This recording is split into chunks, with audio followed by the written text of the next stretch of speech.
Well, welcome everybody. Thank you very much indeed for joining us. And thank you to Sarita and everyone from Brunel for organising this extraordinary festival. And thank you to Carol and everyone from Runnymede Trust for arranging and bringing together this roundtable. I'm Jenny Waldman. I'm director of 1418 Now, and I'm honoured and privileged to be sharing a stage with these incredible artists, strategists and thinkers. And I'm going to briefly introduce them and then invite each of them to address one or other of the two provocations that Brunel and the Runnymede Trust have delightfully offered us to kick this conversation off.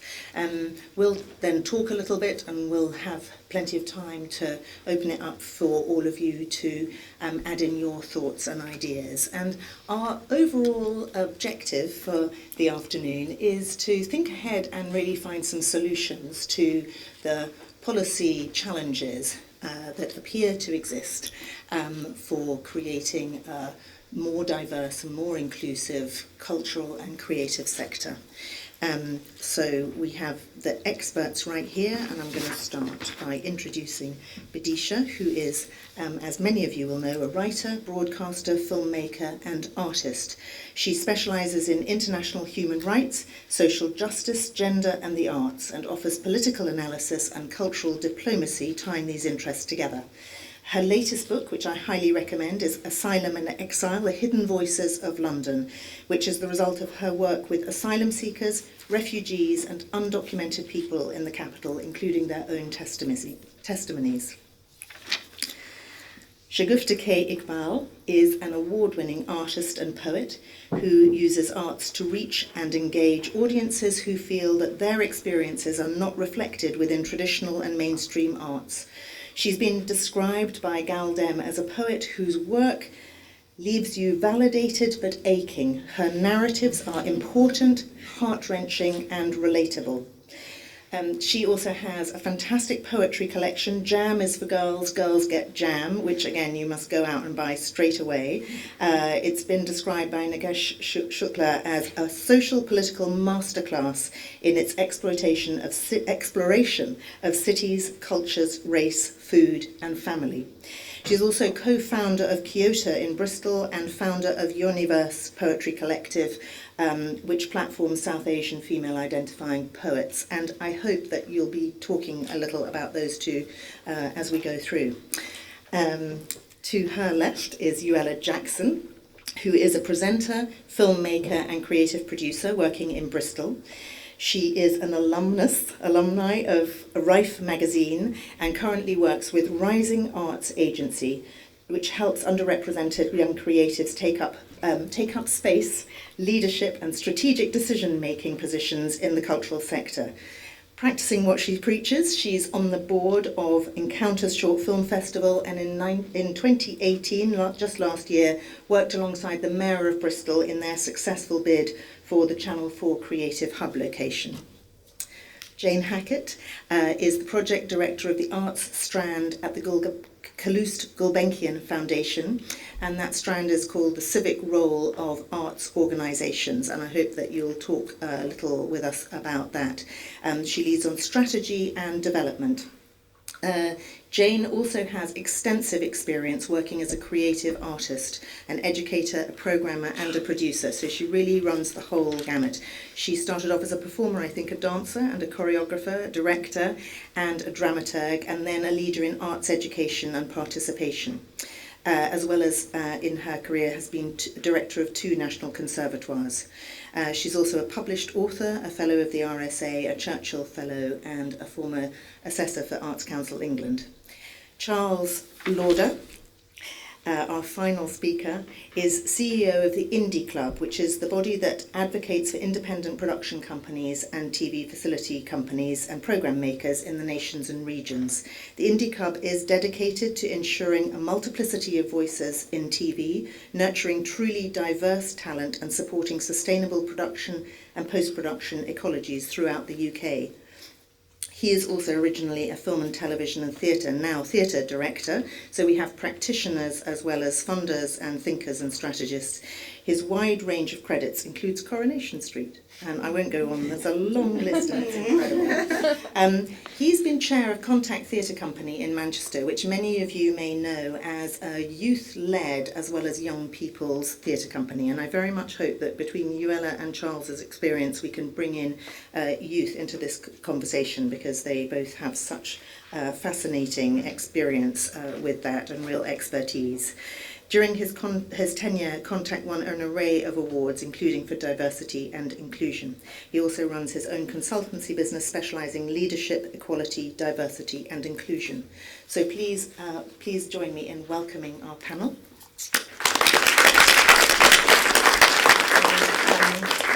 To kick off our roundtable discussion, I'm going to ask each of you to talk to us a little about your responses to one or other of the provocations that we've been given. So, Bidisha, can we start with you? Yes, and hi everyone, and thanks for the invite. I really liked what you said at the opening about finding solutions, because equality and diversity and variety, they come around and they're in fashion every so often. So this is my third round, because it comes around every 8 or 9 years. And we show up and we always say the same things. And we often keep bumping into the same people. And you start off I started off doing this in my teens, and we were all kind of young spring chickens, and it was all super. We thought we were going to change the world. And because we're all in this space, it feels as though the revolution is happening, because there's lots of us. And it feels great. And then you look at the actual proportions and the statistics, and you realise that it's often less than 10% representation, leadership. The higher up you get up the hierarchy, the percentage drops even more, from 10% down to 1%. And you think, so actually what was happening is that me and 50 other people in the same field keep doing the same conference over and over again at different venues. So focusing on solutions is something really important, and accepting the reality of things like discrimination and marginalisation and othering and invisibilisation, instead of arguing about whether they're real or not, starting from the point of saying, yes, these things are real, what can we do to sort them out? And I think also that talking about diversity and equality and inclusion has replaced talking about things like race and racism. So discrimination comes from bigotry. Of course, that's not antagonistically racist. It's not the same as being called a name on the street, but it comes from people in power who might say all the right things in public, but who ultimately don't care because they didn't change their behaviour. So I'm very glad that we're talking about this, but it's actually happening at a really unique time in history. We are more divided than ever. I absolutely think there are kind of global racist culture wars happening, things which seemed like ludicrous conspiracy theories, such as the fact that the far right is secretly funded by Russia, which you'd expect to see in a Hollywood film, are turning out to be true. So we are really at a tipping point, because I absolutely believe that the dark forces and the vested interests, they want a race war. They want social division amongst democracies and amongst progressives and amongst the left, so that they can say, you see, democracy doesn't work. These are unstable regimes, and we're always criticised for having dodgy regimes, and look, they can't even get their act together. So this is where we're at right now, and of course it's very painful. And just to close, I think the reason talking about race and racism and diversity and inclusion opens up every 10 years and then closes down very quickly is because it's uncomfortable. Because all the toxic matter rises to the surface, and it hurts, and it's embarrassing, and a lot of pain and anger and fear and misery meets a lot of institutional power. And what it takes for people to change is to be able to sit with discomfort and to simply listen to testimonials of discrimination and all the rest of it, and accept that this is people's truth. And that's very difficult to do. Thank you. On that happy note. Shagufta. Good place to pick up from. Yeah. No, I echo a lot of what you've said, and agree that it's an interesting time to be an artist. And I think with all the divisions and the way in which the world is balancing itself, I think sometimes it makes for interesting art as well. I think I'm more interested at looking at it from the perspective of the artist. I do feel that we constantly talk about how certain voices are excluded, marginalised voices don't get taken into the mainstream arts And I feel that I agree with that. There is a lot of truth, but I do also think good art will always find its audience. It may not be the same levels, the same numbers, but there will always be those who are looking for their story to be represented, and good art that's maybe more marginalised is therefore then more meaningful, because it's so rare to find. My issue, though, is that I do feel, and this is not something that's new, this has been happening for many, many centuries. You know, there are artists who during their lifetime haven't probably seen a penny, and suddenly now we recognise them as great artists. And I think my concern has always been that during the lifetime of the artist, that artist should be entitled to live, be able to grow as an artist, to have access to some kind of recognition and development in their lifetime. So I think I always come from that point of view. And I think it's exciting that we live in this world where it is exciting, this digital world where we can create DIY cultures and we can do things where we don't have to rely on traditional forms of arts organisations or institutions to have to carry through for us when we find that our voices, our stories aren't being found in those spaces. But I worry about the emotional labour on individual artists and DIY communities and non-stop working around the clock and sending emails at 2 o'clock in the morning on a Sunday to get things done, and how once upon a time I was embarrassed to do that and now it's perfectly acceptable. I will get emails from other artists at that time because we now live at that pace. So I think I just want to really reiterate that good art will always find its audience. It's there, the audiences are there, and that's a lot of the time when I set up the collectives that I've set up. It's always been in response to having heard arts organisations say to me, oh, but nobody's going to come to this event, it's too niche, nobody's going to be really interested. Maybe we can programme it in Black History Month, maybe we can programme it around partition. And then I sort of go, fine, I'm going to do it anyway. And then I do, and then people do turn up because we live in this world where people can access digitally and find out that these spaces exist. That's great, but I do feel that what's now happening is, and has always happened, is that you've got artists who aren't able to develop themselves as artists because they are just trying to survive, and then you have levels of power imbalance and lack of access to resources. So if you're a single parent mum, or if you're a person of colour, or you're working class, or belong to any other marginalised community, having access to spaces and development means that your work is not the best of your work because you're not able to invest in it. And I think if we want to create a good artistic body in this country, we need to invest in our artists. And I do want to end on a positive note for you, because there are organisations who are getting it right and who we can look at as a beacon of making change and making powerful impacts in our artists, the fabric of our art. And one of those is the Good Agency, but you came through Rife, which is very much sort of spearheaded by Nikesh Sukla in the southwest, but has done The Good Immigrant, for example. Rich Mix, I firmly stand behind. You know, they are so brilliant at programming. Their curators are so accessible. You can go to them and you can say, what about this? And they respond to that.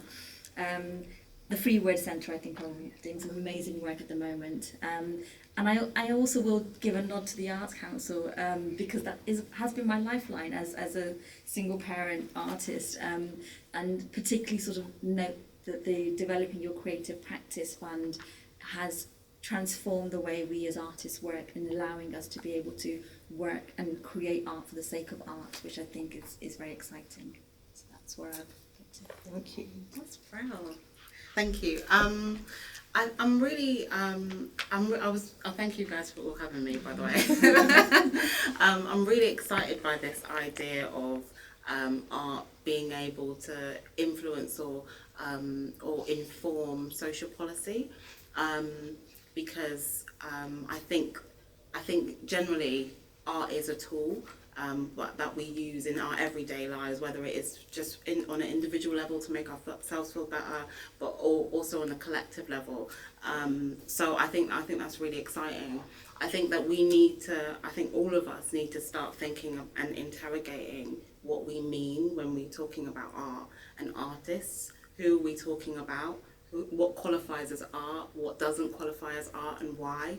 Because for a long time we've had a kind of, throughout, especially in a Western context, we've had, classical visual art, at the top of that hierarchy, and then anything that's below that isn't as respected. And thinking about if we can have a more inclusive definition of art and who is an artist, whether that is dance, whether that's food, whether that's fashion, whether that's makeup, we can start to really think about how we can radically inform policy in a way that is quite transformative. I think that policy is interesting because in a way that's different to into art, is that it's part of the systems that kind of oppress certain people, marginalised groups, and sometimes it can work in negative ways and only serve a certain type of person. So that if we're making sure that our art is truly radical and inclusive, and that we're listening to those people, and we're moving aside, we can think about how art can be used to empower people, to mobilise people, to raise awareness, and then we can start to think about the possibilities of social policy in the relationship to art. That's basically it. Thanks, guys. It's absolutely clear that there are inbuilt systemic inequalities in the cultural sector, and I think that in many ways they are hidden and they're more difficult to address than perhaps in some sectors where the discrimination and the prejudice is overt and it's out there. Because in the cultural sector we all like to think that we're liberal, that we're open, that we don't have these prejudices, and it's far more subtle. The signs are far more subtle, and then I think they're harder to address. But I know they're there. I know from my own observations throughout my career, and I also know and now have evidence from the research that we've been carrying out at the Calouse Gulbenkian Foundation. So the inquiry into the civic role of arts organisations, which is a bit of a daunting title, for the last 3 years the foundation has been looking at arts organisations and why perhaps they don't fulfil a civic role. And there are lots of different interpretations as to what having a civic role means. We've just produced a little booklet actually with interviews with 10 key cultural leaders, and they all interpret it completely differently. So that's positive. There's no saying we can't do that in our organisation, because actually you can do it how you like. But what it really means is being connected to your community, however you define that, and making sure that everything you do as an organisation reflects and represents that community. So some of the research has been quite interesting. One of the things that really caught my attention was the mismatch between what organisations say they aspire to do, what they say in terms of their mission, and then what they actually talk about at board meetings on a day-to-day basis. And we found the discrepancy was huge. 3/4 of the organisation said, of course we want to have a civic role, of course we're welcoming, of course anyone can come in here. And then you look at the mission and only 60% of the organisations have actually written it in their mission. And then through the research we found out that only 33, a third, of the organisations said it was ever discussed at board level. So what you talk about every day actually reflects what's important to you. It's no good having it written on a piece of paper. So that was something interesting. And then we looked at what were levers for change and what were barriers to change.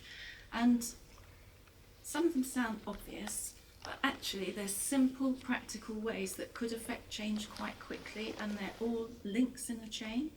So starting from the beginning, access to training, real openness about who should train, who should go to those conservatoires, who might want to, who might not want to.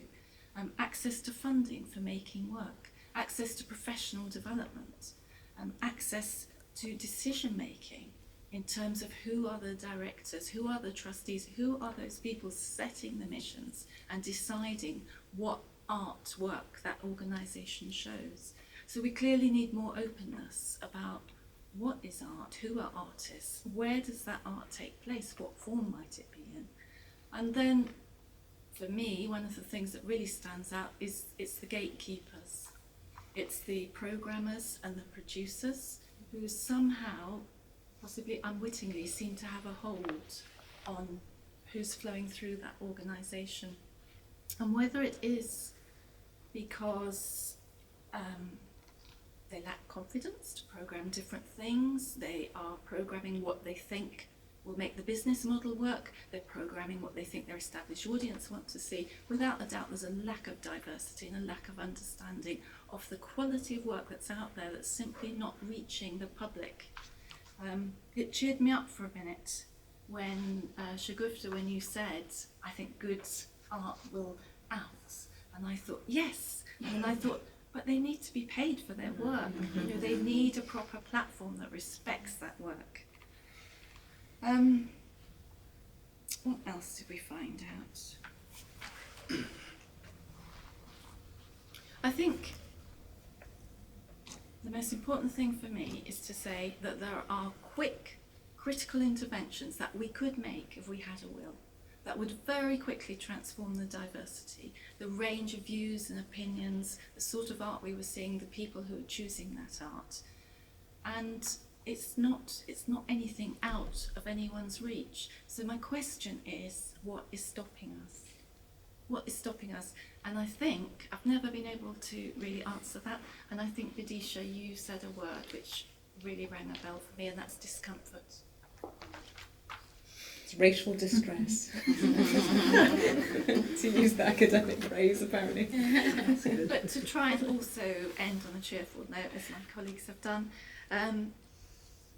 what are we doing about it? Well, the Foundation can only do a very small step in this big and complex picture, but we're currently running a series of conferences around the country to try and focus people on what it means to have a civic role. We're looking at cultural democracy, art as a support for radical change, lots of different aspects of that.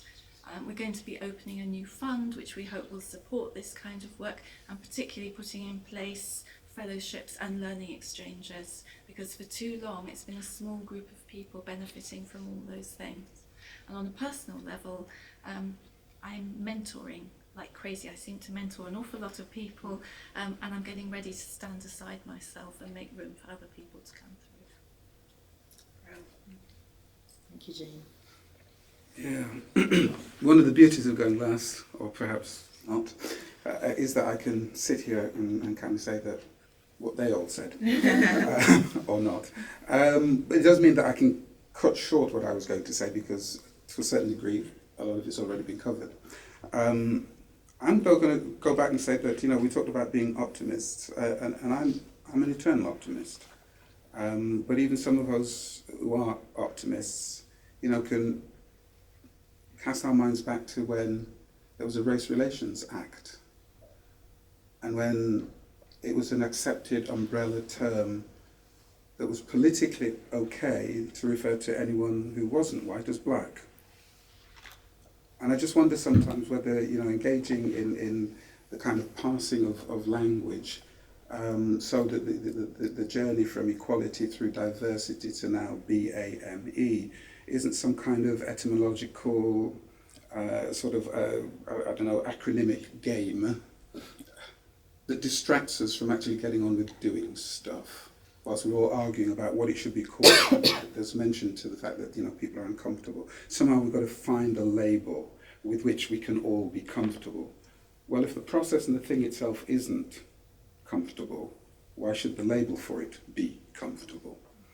And I look at what's developed, and you kind of say, you know, for me it goes to the heart of it, is about if we can agree that it's all about decision making, then if we have the same faces in the same places, decision-making room, it's crazy to assume that somehow you're going to facilitate change. You know, if you just take a leaf out of Einstein and say that, you know, if you keep doing the same thing and expect differing results, that's kind of the definition of a fool. And so if we believe that it's about decision-making, what's the quaking that goes on, both metaphorical and real, about embracing diversity? And it seems to me that it's about, like I said, who's in the room and who's at the table. And I'm just going to be blunt and say, invite more colour in. And I'm not talking about people going off on holiday and getting a tan. I'm talking about the situation where, you know, it's more genetically, naturally produced eumelanin. For me, it's really simple about when people tell you that it takes a long time, you need to be patient. That for me is usually code for shut up going on about it, pray silence. So my optimism is that I continue to come to things like this even after 30 years, because to quote from an article that Gary Young wrote recently relating to the scandal of Grenfell and Windrush, and he said about people becoming complacent and therefore being silent. He said, not talking about an injustice does not make that injustice disappear. In fact, the not talking about it is what will assist it to persist. And so I think that for as long as we can have these conversations, and there's a generational thing around here, so it means that the conversation is going down the generations, and there's some learning from those of us who've a bit grey in the beard and weary in the shoulders, to talk about it, because for as long as we're talking about it, there's a potential for change, and I genuinely believe that that change can, because the alternative is to go back to the Einstein thing and reclassify myself. I don't want to. Thank you. Well, where to start on that? I wanted to just ask about, I want to ask at some point about quick wins, because I think that would be really good. But let's just, first of all, just disentangle this thing about institutional change. So I think there's, I think what happens each of these times that it comes round is that some people try the institutional change and other people say something I was just about to say, I'm just going to do it myself. And I think right now with digital and with spaces, and there is the possibility, as you were saying, of just getting on and doing it yourself. And then the question is always comes down to the money. It's where is the money and where is the power? And will that ever shift by artists just getting together and doing it for themselves? Because you can find your audience now. I don't know, you've got subscribers to your YouTube channel, you've got people who come to your events. That all three of you artists have got the most incredible films that you can find online, which you all have to watch. And they are powerful and pertinent, and they're getting audiences. So that's not the immediate issue. The issue is where all of that sits and who is going to pay artists a proper living and give them proper recognition. And does that always have to be institutions? I wanted to second what Shagufta was saying about the importance and the sheer validation of work with money. Labour should be paid, and artists of talent should be empowered to not just create in this borderless, limitless, wonderful way. I think it was Ursula Le Guin who said that, we're dancing at the edges of the world. So when there's no money or power involved, you're completely free to just be a creative being, but then it doesn't pay the gas bill. And I absolutely think artists of talent should be enabled to create a body of work, a lifelong body of work. The same way you go to a Picasso exhibition, you go through the rooms and you see how that talent developed in various ways. And yes, you're absolutely right. We are now in this situation whereby labour has been divorced from payment. So you're expected not just to create for free. And if you make films, it's very expensive to make a film. It's not true that you can just make it on your iPhone. Even if you do that, you have to colour grade. You have to do all these things and they cost money. And then you put it out for free and people expect to see it for free. And so all of the praise that you get, that's just sort of cultural capital. It's wishes, it's unicorns and stars and lovely other things that don't pay bills. And that's all great if you're willing to do it. But there was a really good study by, I think it was the Arts Council or the British Council, who showed that within literature, payment for novelists has dropped, literary novelists has dropped massively, but the average household income was about nearly 100 grand a year. And what it meant was that artists are married to rich people, or that they have rich parents. So there was a really interesting uncovering of things like privilege and class within that piece of research, because it showed that the people who were free to create their lovely artwork actually came from a background which totally supported them. And I don't think they were all like living off their partner, but I think they had family money or they had a second home that they then rented out. And I think the answer to that is I absolutely believe in foundations, institutions and organisations. I don't think we should all be in our bedrooms making Oscar-level work. I want to be in the Tate. I want to be working with Calouste Gulbenkian or the Guggenheim or whatever it is.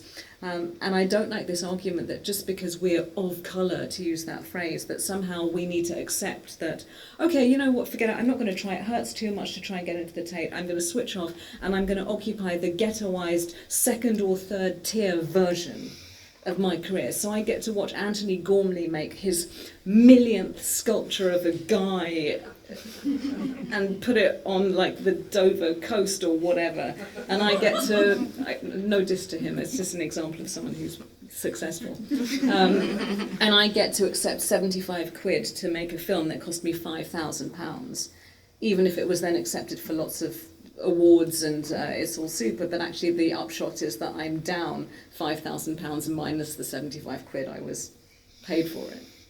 Mm-hmm. And yeah, sorry, did you? No, go. It'll still be here. Yeah, no, I think that's something that is really a big issue for me, especially being an artist who's a parent as well. Before I could kind of go, oh, it's fine. The BBC said I'll be famous if I do it for free. I do it for free, okay. I don't know how they expect me to pay the TV license somehow for free. And that was, it worked. But I think when you become a parent and you're not married to somebody rich and you haven't got parents who are sort of doing things for you, it becomes harder and harder and harder, excludes you from art. And I think DIY cultures are great for creating platforms and spaces, but what they don't allow is for all the things that everyone's discussed in this panel. And the other thing is, when you do create DIY spaces, it's usually you're an artist but you're politically motivated to create a space, and then you've got this double obligation where you're both an artist but also a curator or almost policy maker or somebody who's coming in and to be artivist. Yes, that's right. And it's a never-ending cycle. And I've done it before where I thought, okay, there are so many South Asian women who are poets, who are not getting recognition, who aren't being platformed in these spaces. I'm going to create a night. I spoke with a major organisation who said to me, well, we're not too happy about having them involved in this space because it's not generic or it wasn't human enough, our topic. So we went off and did our own thing and sold out and did really, really well. But then creating that space, I came to realise that there are further inequalities. So all the poetry nights happen in the evening. They happen in a pub, or they happen in a drinking environment. And when I used to work in a club when I was younger, I used to always have a taxi arranged for me by my boss. Here you are working with promoters and producers, and you are very vulnerable. You have young women who are going up and sharing stories that are very much coming from a place of trauma. So where is the protection for artists? We're working in a field that's really unregulated and very unsafe. And so then you start working on that, and then you start addressing those issues, and then you realise there are more potholes, and then you start working on those. And I think that gets really frustrating, because as an artist who comes from a disadvantaged background, you can see these holes, you can see what the barriers are, and it takes you away from your art. And then it's, how do you balance that world? How are you still able to create art but also support the generations coming behind you? And I think that is coming back to this idea of money. It's if you are an artist and you're working in this environment and the policymakers and the organisations aren't listening to what you are saying is a holdback or is a problem, then all the research is pointless. It's been done before. If you're not going to listen and you're not going to act on that and back it up with money, then I think that's the real, the kind of bone, really. Yeah, I definitely agree. I think there are two things that I'd want to say, though. I mean, the first one is to pick up on what Bidisha was saying about privilege and class, because it's one of the things that resulted in Indie Club coming about in the first place. We talk about, amongst the Indie Club members, we talk about those people who are in the regions and nations having survival CVs. Because basically you take the next gig because you need to pay the bills. So you don't plot a career because you don't have the breadth of things to choose from with which you plot a career. So that's one. So what we're finding is that if we one, engage with the idea that we'll do it ourselves, or two, allow what I would call that imbalance of the pull of London and the South East to disfigure the landscape of what constitutes art or the creative industries. That's what we'll end up with, is that narrowing down of what it is that constitutes art, which was mentioned before, and also what it is that is seen. So that then becomes the parameter of those who've got privilege and class and money. The other thing I think is that I don't think the two are exclusive. I think that there will always be people who just go and do it anyway. What I think is if that we see that as the answer, especially amongst the disadvantaged communities, what we're doing is we're letting people who are using public money, our money, off the hook. Yeah. They have a right, they have a responsibility to deliver on behalf of all their communities.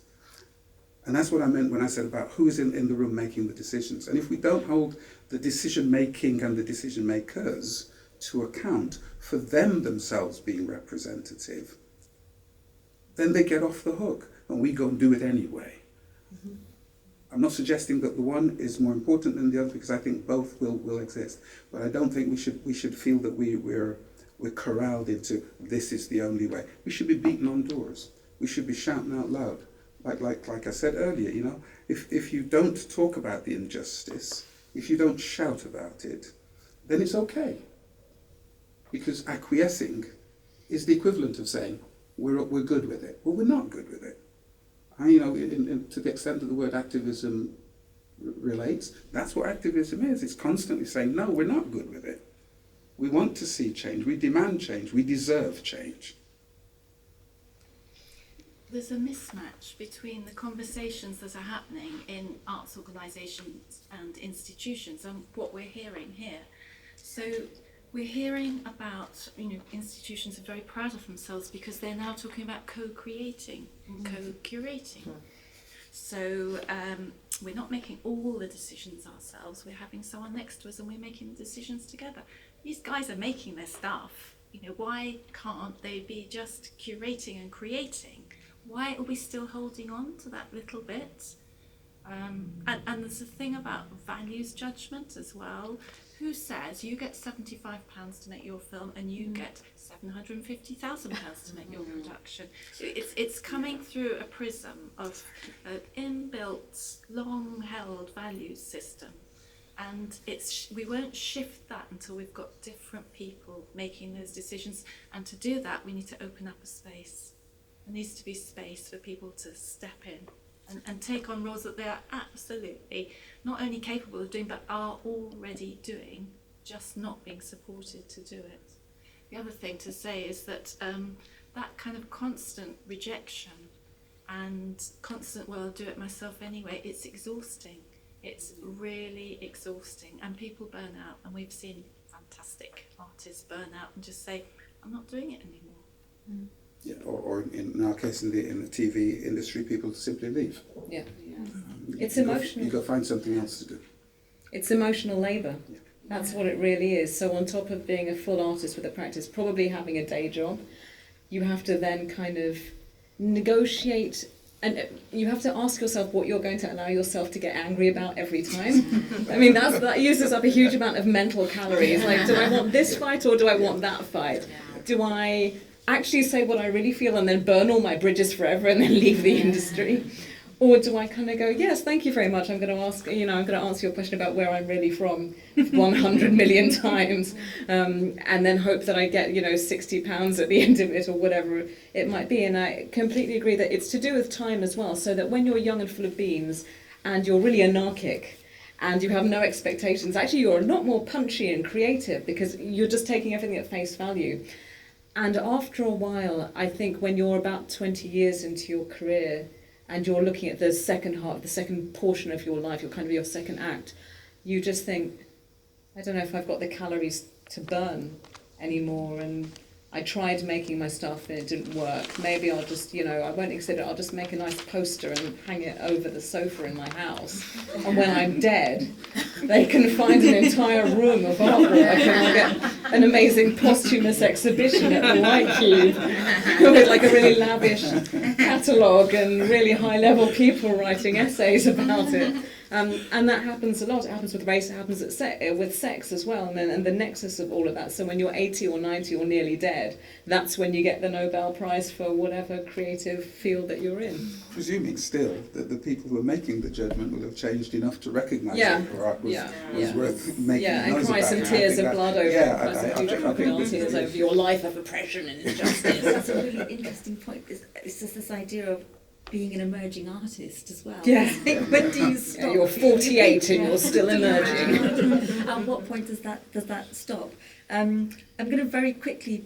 It's terrible. I'm doing a plug, but there is going to be a film on tomorrow, which was made on a budget of £150, which is showing here as part of this exhibition. It's called "What Will My Mother Think?" at 10 o'clock tomorrow, which is a film that I made. But I kind of want to talk a little bit something that I think really irks me about the British scene is I feel that we are more than happy as a society to bring in voices from disadvantaged or marginalised groups when they are from abroad, because it's race happening in America. So let's get in the poets from America talking about race issues. Let's get in South Asian women from India talking about the inequality there, or from Ireland. And I feel that a lot of artists who are people of colour are working within the British art scene get really erased and not allowed. We're not allowed to be part of that conversation, because it goes back to this idea of being made to feel uncomfortable because it's happening here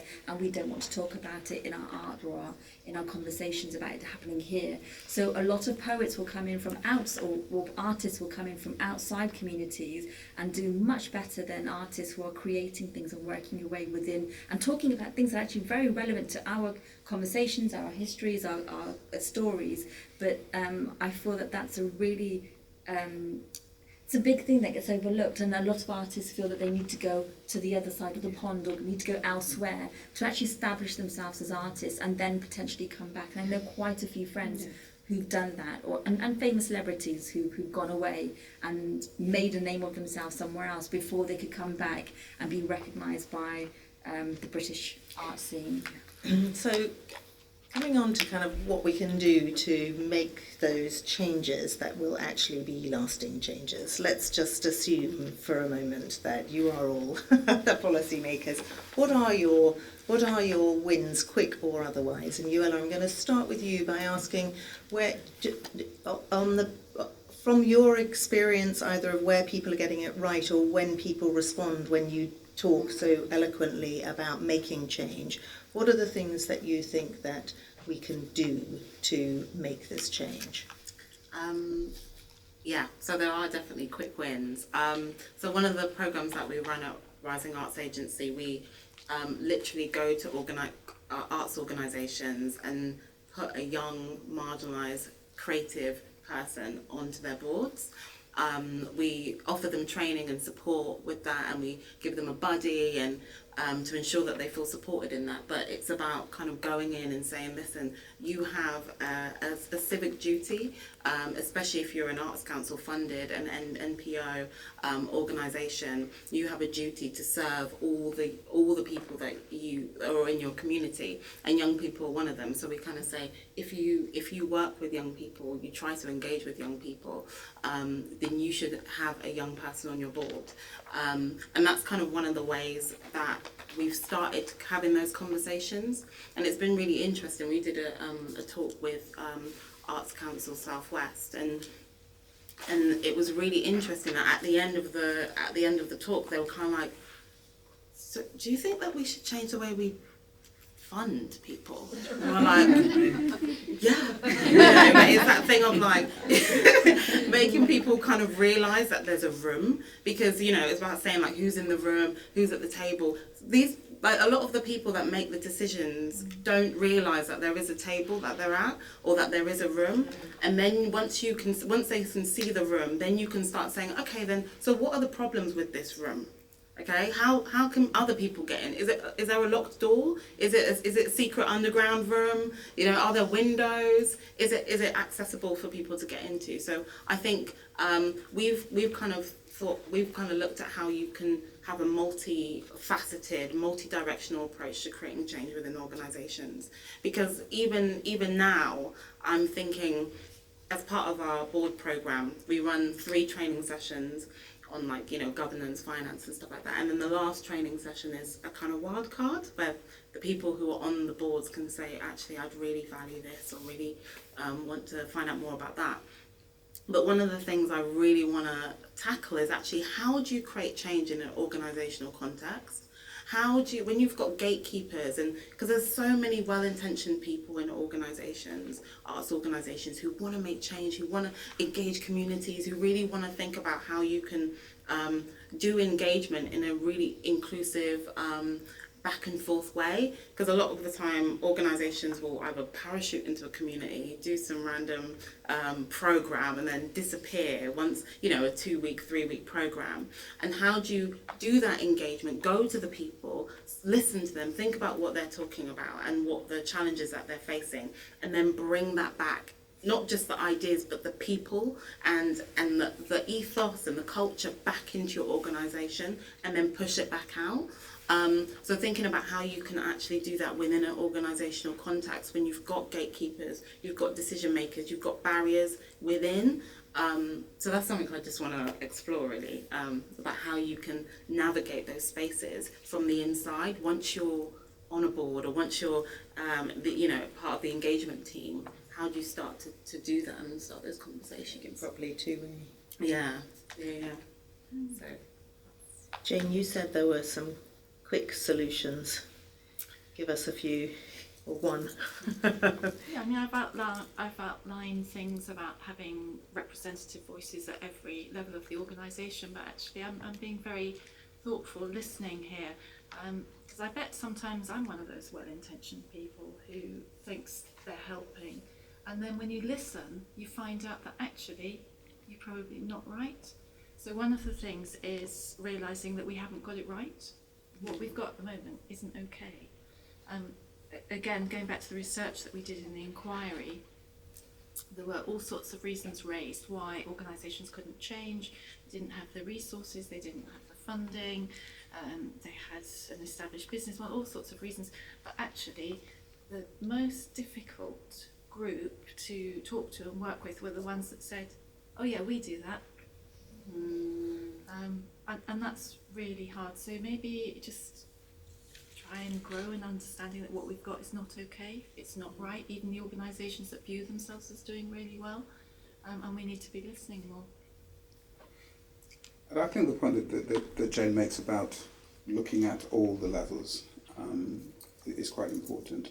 And that's why I guess, and I make no apologies for it, I consistently bang on about the people who are the decision makers, because those are the levels that you don't see colour much. In terms of talking about boards first, primarily because boards so often can have co-opted and or invited and or volunteers on, I think that's one of the first places to look for quick wins, because you can change your boards fairly quickly. Certainly at Contact, and it's interesting hearing Euella talk about having young people on board. All the decision making, all the major decision making at Contact is made by and with young people. So I couldn't have been appointed as chair of the board if they didn't want me to be. It's a really interesting thing about the users then having the power to determine what the decisions are that are made. The chief executive artistic director is appointed through the eyes of young people. If they don't, we used to have them all in the same room, and then you realise that just because of what they're used to, there's a deferential thing, and they'd wait for the grown-ups, in inverted commas, very, very much in inverted commas, to make their decision. And so we made it so that there were two separate entities that did the panels, one with young people and the other with board member, including chair. And what was quite interesting was when we came together, when they realised that the power that was with them was that there couldn't be an appointment without their say-so. And suddenly the conversation completely changed. I understand that Contact are now looking at, we've had two, I still say we, Contact has had two young people on the board, and not young board members, they were board members for as long as I can recall. They're now talking about actually having a complete 50-50 split as the next stage. So it's doable. The young people who chair the subgroups, they get support because there are certain issues that they may not be as well versed or expert in, so they get that support. But the decision making lies in those hands. And I keep saying this about decision making. You see, I think for me, this isn't quick. The boards thing I think is quick. But the long term one is about engaging with what I refer to as enlightened self-interest. And I did as part of what I did with diversity and inclusion with large organisations, and I'd regularly go in and say to people on the senior management team or the chief exec, what is it that's in your performance review that is key to your continued success that relates to diversity? Guess how often you got an answer that was positive about that? Well, you don't have to guess, you already know. And so if it's not that important to the people who make the decisions, when's the change going to happen? So that's why I call it enlightened self-interest. It should be that if you're part of any kind of a grouping that seeks to achieve progress within your organisation, and that organisation says that diversity is an important part of what they're about, then you don't mean counting the numbers, because that's usually somebody else that's done the recruiting that's made those numbers change. What are you, in what you do as head of department, senior manager, or whatever your title is, what are you doing? Which is where things like mentoring comes in. And so you start having a different lived experience, because it's because of the lived experience that you make the decisions you make. And until you change that, your decisions will continue to be what they are. And so for me, the first thing I'd say is, if every single organisation said that there was a major part of performance reviews that was about what did you do to promote or improve the diversity credentials of this organisation, because if you can't show that, you can't get promoted. Going back to Charles's point about the board, there's something about critical mass there as well, isn't there? Because it gets tiring always being the lone voice, always being. I was going to ask Euella about that, because you said one, Euella, and I was going to ask about what is the tipping point of a, you know, is it 20%, is it 50%, does it matter whether it's 40 or 50%, but one seems quite lonely. It is very lonely. And we don't really want organisations to take one young person. Ideally, the Encounters board that I'm on, they took two, which I'm one of them. But I think it's really hard getting even trying to convince or talk to organisations, boards. I go into boards a lot on my own, under 25, saying, okay, this is what I think, this is why you should do this. And it's really difficult, and you always have, a portion of the board members who are really against it. We were doing a talk in Dorchester, and this one of the CEO was just kind of, no, we can't do that, we can't do that, no, you can't, just to everything. And it was like, you need to understand about the ways in which, like what you were saying about having events in the evenings and how that, might exclude certain people. And it's like, maybe your board meeting times are a little bit difficult for a young person, or no, that's how it's been and that's how it will stay. And so it's like really difficult being able to, it's like, okay, let's just start with one. We're going to support them as much as we can, and then we're going to just get everyone else. It's like opening that door and then bringing everyone in once you've got someone in there. I think it's really important that statement about start with the one. And what I would say is that that's when the people who are outside or part of the community have a role to play. That thing of where do you go, and also creating communities of people who are the one. Yeah. One of the things that I've done and continue to do, and encourage others who may have been in situations not dissimilar to mine to do, is to say to other people, yeah, I know what it's like, and if you need an ear, because sometimes you just want somebody else who will understand how it feels when diversity comes up and all the eyes in the room turn on you, for whatever reason. The fact that you came in onto the board or wherever it is as finance director suddenly disappears. You happen to be black and they're talking about things that relate to black. You must know. And sometimes it's important to recognise that that's how you're seen and how you handle that. Because sometimes if that's their only reference, then it's better than no reference. It doesn't sound good to say, because if you're the one receiving it, but I remember when I was at Granada, and I shan't name him, even though he probably wouldn't mind, but there's a senior person who started calling me in to have conversations with me, and after a while I realised that it was always to do with that. I'm saying, hold on, whoa. I've got 4 brothers brought up by the same parents, and I can guarantee you on 9 out of 10 issues, if you ask the 4 of us, you would get 4 different answers. That's in the same family. I'm from a small island in the Caribbean, and those islands don't all think alike or get on. And then when we're from the Caribbean, and there are some people who are from Africa, and you're expecting me to be the answer to all of your perceptions about that. And he said to me, well, if not you, who? Look around.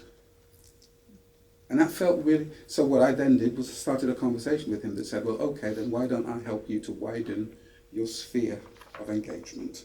I'll introduce you to some other people who look like me but think differently.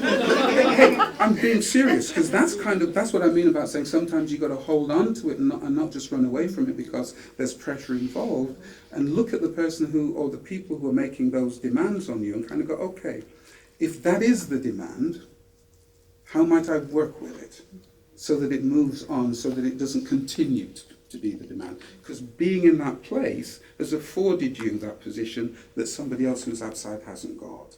And that's where, when I talk about your network of support, that's when that comes in. Because afterwards you've got to be able to go somewhere and kind of go, can you believe it? The group chat.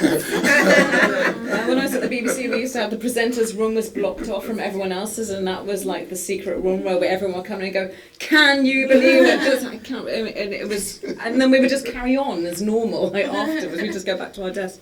The thing I'd say to institutions is, don't worry about the equality and diversity policy document that you got your intern to write on, like on a document, because whenever they're caught out having no diversity of any kind whatsoever, they put out a statement saying, but here is our policy. Yeah. It's on the website, and you feel like going, but you're total racists in every single way. But they're like, but the policy is if it's this kind of overweening thing that just because it exists, it naturally filters down. So don't worry about that. I believe in focus grouping, and I believe in listening sessions, actually. I've been to some and they do work, but the prerequisite is to say to the people who are doing the listening to just don't answer back, don't get defensive, sit with the discomfort and just hear what's being said. And instead of then finishing the day out and saying, well, I did that, so we did our diversity thing, so we can go on to like lunch, try to be a bit self-aware and to change what you do as a result of what you heard, and to not, when people are in denial, the first thing they do is question the numbers. And so people tend to hear these anecdotes about all these issues and then sort of question various things as if they're not real. So trust that what you're hearing is true and real and common and happens all the time, from being the unofficial diversity talking person to being constantly mistaken for other people who you look nothing like whatsoever. I mean, I'm mistaken for every. I bet I'm going to be mistaken for you at some point later today. Any woman who's Asian with a pointy face and dark hair, even if they've been a newsreader on like Sky News for 30 years. I mean, it makes no difference. So to try to put the discomfort where it belongs, which is on the perpetrators. This has nothing to do with us. This is not our problem. We didn't make it. We're the victims, not the perpetrators. And so somehow taking the pain and the rage of that and putting it back exactly where it belongs and then letting it sit in that space absolutely works. And also the most important thing, which everyone has said, is just changing the crew behind the camera. Whether that's the board or the organisation or who goes in for work every day. Because what tends to happen, particularly in the arts, which is very unregulated, is that when diversity comes around, the publishing house goes, I know what we're going to do. We're going to do an anthology, and all the writers in the anthology, 30 people, there'll be some shade of black, brown, yellow or red, and then they're done. But actually, that's just one project, and each person got 150 quid. And that was nice, and they did some readings, and that happens across all of the arts in some form or another. But actually the management didn't change. So changing internal structures.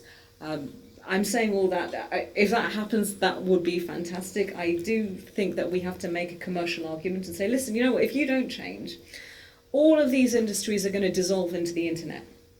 And as it is, UK culture, particularly in film and TV, is just taking a lot of what was made in America. We don't realise it because things like Game of Thrones have lots of British actors in them. Actually, it's an American production. And that's what's happening. So the UK just becomes a kind of holding tank for cultural production which is coming from elsewhere, and exactly as you said, there's a massive black, brown, red and yellow talent drain. And Idris Elba is only the most visible example of that because he's a very famous actor, but it's happening across the board, and it's also happening with artists and writers and musicians and producers and directors. They are hitting the ceiling and they're going, stuff this, and they're going to America. Only the most visible and only the most recent. Yeah. There's Marianne Jean-Baptiste, well before Who's that. amazing, yeah. There's Eamon Archie Walker, Punjabi, Archie Punjabi. There's a whole Pratibha bunch of them. Parma, MIA has gone, Zadie Smith has gone. Yeah. Adrian Lester had to go to There you go to go. the States with primary Loads. colours. It's endless.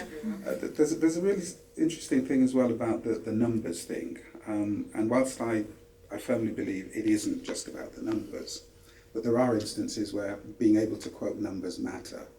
And because I curtailed my original thought processes, there's a line that I didn't use previously, which now comes in, which is that McKinsey in 2015 put the top 10% of successful companies to the test. And what they discovered was that even amongst the best of the best, those that embraced diversity outperformed the rest. Okay? There's a 15% better performance than their equals when it was gender diverse, and a 35% outperformance if it was race or ethnically diverse. Now, the interesting thing, which brings us right back to where you started, Bidisha, about discomfort, is if you took the race bit of that away and offered those numbers to any organisation, they'd bite your hand off. Who wouldn't want to do 15% better than their rivals? Who wouldn't want to do 35% better than their rivals? So it isn't just about the numbers, but they do help to quote them to say, actually, it's a nonsense, this thing about, well, it won't be successful, or well, they won't buy it, or well, they won't come. Do you remember when it was thought of in the advertising world that you couldn't have a black person fronting your campaign? Hello. And it's just a reality that sometimes you've got to say that we won't accept that this is an issue in the manner that you're expressing it, because here are the statistics to back up the argument that there's a better way of doing it. And as you say, that's in line with self-interest, and that is actually is good for you. Yeah. Yeah, you do better. So just a couple of things. Just to reiterate, yes, get that diversity happening at all levels of your organisation, and I'm talking about boards. I think boards is a tricky one because often you're doing it for free, you're sitting on a voluntary basis, you're giving up 3 hours every month potentially to talk about things that could have been an email. Spotted it. And so I really feel there should be something in place that allows people from disadvantaged. I'm more than happy to sit on a board or two, but I've got childcare. So now I've got to pay for my childcare to go and sit in a board meeting and get to that board meeting. So I feel that there should be, if organisations are working together, it should be that you are being given time from whatever employment it is within the arts to then go and sit on a board for another organisation. Or, I mean, I don't quite know the exact way of doing it, but there should be some. Would you pay board members, or would you just give them expenses? Expenses, for I covering? think, and expenses in its broadest sense, rather than just travel expenses. It's if you're a carer, if you are, yes. And I remember working once for an organisation which is a feminist organisation back when I was in my mid-20s, a long time ago, and it was very middle-aged, very middle-class, all white, and they wanted to make a change. They wanted to change the way that their policies were, the way they were working, and they decided to. Normally they had a cohort of 6, I think, and a board group of 12. They added 3 more people, and all 3 that were going to come in were going to come in at the same time, and they're going to support each other, and it made a real difference. And I understand the importance of having that one person come through, but make an exception. If you want someone to come through and not be the only person on that table sitting there and saying the same thing over and over and over again, then get people in to support each other and feel that they have team, because you are often feeling like you're out on a limb. I also want to talk about what you were saying about changing, somebody coming in, a publisher coming in and saying, oh, we've ticked diversity because we've had some an anthology come out and it's addressed BME or young people's voices or the LGBT community's voices. I work with a spoken word publisher, one of the first spoken word publishers in the UK, called Burning Eye Books. Last about 2 years ago, we ran a competition to get more BAME voices printed into spoken word, because there's a big group of spoken word poets from those communities who weren't being published and weren't being reflected in that print version. After that competition, we had conversations about that not being enough. I now belong to that organisation, and not as a BAME person getting other BAME voices in, but actually a legitimate role that's part of that based on my skill set, but just acknowledging that my art or the things that I consume are different from what my colleagues consume, and how that then changes the way in which they are printing, the way they are putting art back out into the world. I think that's really important, and it goes back to this idea of changing what's happening at every level, because you will get new voices and you will get new art in. I also kind of very briefly want to talk about, I will mention actually, is regional discrepancies. I do feel that a lot often people say to me, "Oh, you're in Bristol, that's really cool, there's such a great art scene in Bristol," and it's, yes, there is, but for whom is that art scene great? And there are things that I think in the southwest that we can learn from our Manchester or Birmingham or London counterparts, and I feel like there should be a lot more sharing, and then going back to not just about us as individuals sitting on boards, but what are organisations doing to help each other? What are organisations in London doing to reach out and support organisations beyond just a London-centric view? And how are we learning from each other to change the landscape, the entire landscape of British art? Very final note on how you can change things is, don't just put marginalised voices into a Black History Month, Pride, International Women's Day, Partition Weekend programme. Really, like, you can do that too, but mainstream that art. I am sick and tired of going to a great organisation who produce amazing art and then going along to a really shoddy community arts project, and it's like, this is great, but this really is a charity kind of tick off of your box. I want to see great artists being part of your lineup, your regular curated programme, and because it leaves a foul taste. It's not nice going in and seeing, oh, that's a bit of a pity bit of art.